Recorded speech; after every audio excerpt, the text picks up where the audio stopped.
ये वही नजफगढ़ नाला है जो यमुना में 70% वेस्ट वाटर को लेके जा रहा है। इस नाला सिर्फ वेस्ट वाटर को नहीं लेके जा रहा है, बल्कि ये जहां जहां से भी गुजर रहा है उसके आसपास रहने वाले लोगों को कई सारी बीमारियां भी देके जा रहा है।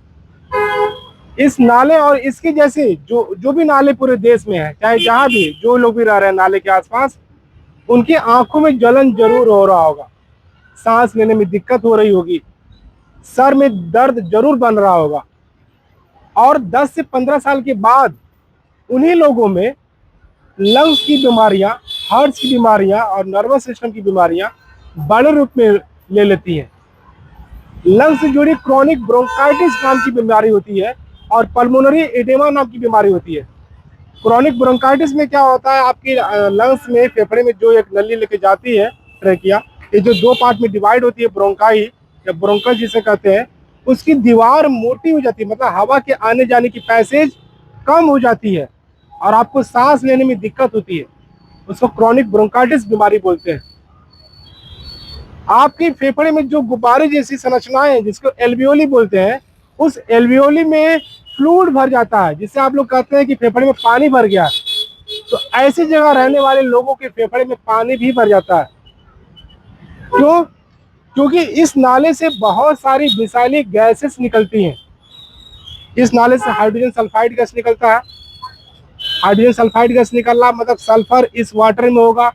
सल्फर कहाँ से आएगा? हमारे आपके घर से निकलने वाला जो फूड वेस्ट है, जिससे प्रोटीन है, और इंडस्ट्री, जो फूड इंडस्ट्री है, और भी बहुत सारे इंडस्ट्री जो सल्फर रिलीज कर रही हैं, उस सल्फर को sulphur reducing bacteria hydrogen sulphide में कन्वर्ट कर दे रहा है, जो सड़े अंडे की तरह महकता है, सांस लेने में दिक्कत होती है, आप यहाँ पे खड़े नहीं रह पाएंगे।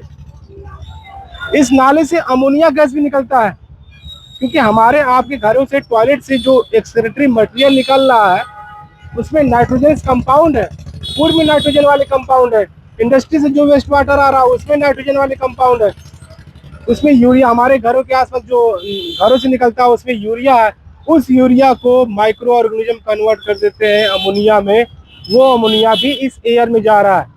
बाकी सारी गैसेस एयर में मिल रही हैं, ऑक्सीजन का कंसेंट्रेशन ऑटोमेटिकली 100% में से कम हो जाएगा। जब बाकी गैसेस का कंसेंट्रेशन बढ़ेगा तो जो नेचुरल एयर है उसका कंसेंट्रेशन चेंज होगा, ऑक्सीजन का तो कम ही होगा।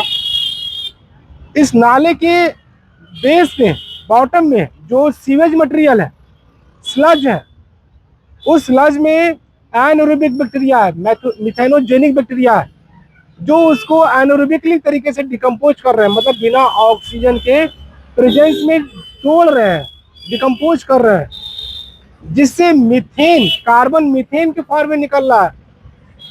वो मीथेन भी हमें और आपके, हमारे स्वास्थ्य को प्रभावित कर रहा है। साथ ही साथ ये ग्रीन हाउस गैस भी है, जो कार्बन डाइऑक्साइड से 25 से 30 गुना ज़्यादा गर्मी करता है। इसकी ग्लोबल वार्मिंग पोटेंशियल 25 से 30 गुना ज़्यादा कार्बन डाइऑक्साइड से। और तो और इसके में जो भी कंपाउंड है कार्बन वाले, उनका पार्शियल डिकम्पोजिशन भी हो रहा है, इनकम्प्लीट ऑक्सीडेशन, जिससे कार्बन मोनोऑक्साइड गैस भी निकल रहा है।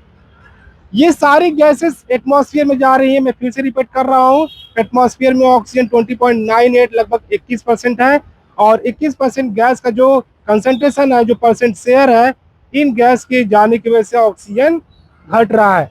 तो इस तरह ये जो इस्केमिक हार्ट डिजीज है, हार्ट के ऊपर एक आर्टरी होती है, मोटी सी पल्मोनरी आर्टरी, जो लंग्स से ब्लड लेके जाती है हार्ट में, उसकी ये इस आर्टरी की दीवार मोटी हो जाती है। दीवार की चौड़ाई मोटी हो जाएगी तो उससे ब्लड जाने की जो फ्लो है वो कम हो जाता है, ब्लड की क्वांटिटी हार्ट में कम जा पाती है। इससे हार्ट को दिक्कत महसूस होता है, हार्ट को पता नहीं चल पाता कितना ब्लड पंप करना कितना नहीं, और इसी में गड़बड़ी की वजह से हार्ट अटैक आ जाता है। तो लंबे समय तक इससे एक्सपोज रहेंगे तो इस्केमिक हार्ट डिजीज, जिससे जो हार्ट अटैक में रिजल्ट होता है, मतलब हार्ट अटैक इसका आखिरी स्टेज है, ये हार्ट अटैक भी ऐसे इन्वायरमेंट में रहने से आएगा और आपको, हमें पता नहीं चलेगा, या किसी और भी वजह से आपके पल्मोनरी आर्टरी की थिकनेस मोटा हो गई है, कोलेस्ट्रॉल के जमने की वजह से PM2.5 की वजह से, किसी भी वजह से, तो उस डिजीज को ये और एग्रीवेट करेगा, बढ़ाएगा, कॉम्प्लिकेशंस को और बढ़ाएगा, ये नाला, इससे निकलने वाले गैसेस, क्योंकि ऑक्सीजन की कंसंट्रेशन कम हो रही है।